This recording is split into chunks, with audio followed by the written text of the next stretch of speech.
I come in, sir? Have a seat.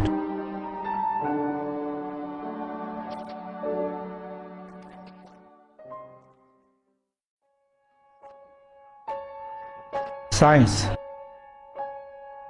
Science, science, science. Science requires proof. As this is my first class with you, I will explain it my way.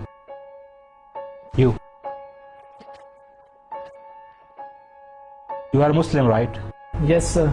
So you believe in God? Absolutely, sir. Is God good? Of course, sir. Is God all-powerful? Yes. My brother died of cancer, although he prayed to God to heal him. Most of us would attempt to help others who are ill, but God didn't. How is this God good then? You can't answer, can you? Let's start again, young fella. Is God good? Yes, sir. Is Satan good?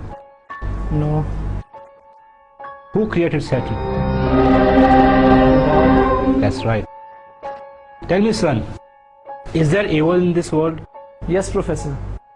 Evil is everywhere, isn't it? Yes, sir. And God did make everything, correct? Is there sickness, immorality, hatred, ugliness? All these terrible things exist in this world, don't they? Yes, Professor. So who created them? Science says you have 5 senses you use to identify and observe the world around you. Tell me, son, have you ever seen God? No, Professor. Tell us if you have ever heard your God. No, Professor. Have you ever felt your God, tasted your God, smelt your God? Have you ever had any sensory perception of God for that matter?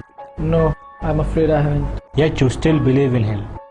Yes, Professor. According to empirical, stable, demonstrable protocol, science says your God doesn't exist. What do you say to that, my son? Nothing. I only have my faith. Yes, faith. And that is the problem which science has. Professor, is there such a thing as heat? Yes. And is there such a thing as cold? What kind of question is this? We all know there is cold. No, sir, there isn't. You can have lots of heat, superheat, mega heat, white heat, little heat or no heat, but we don't have anything as cold. We can hit 458 degrees below zero, which is no heat, but we can't go any further after that. There is no such thing as cold. Cold is only a word we use to describe the absence of heat. We cannot measure cold. Heat is energy. Cold is not the opposite of heat, sir, just the absence of it. What about darkness, Professor? Is there such a thing as darkness? Yes, what's night if there isn't darkness? You're wrong again, sir. Darkness is the absence of something. You can have low light, normal light, bright light, flashing light. But if you have no light constantly, you have nothing. And it's called darkness, Professor. In reality, there is no such thing as darkness. If it is, you would be able to make darkness more darker, wouldn't you? So what's the point you're trying to make, young man? Sir, my point is your philosophical premise is flawed. Flawed? Can you explain how? Sir, you are working on the premise of duality. You argue that there is life and then there is death, a good God and a bad God.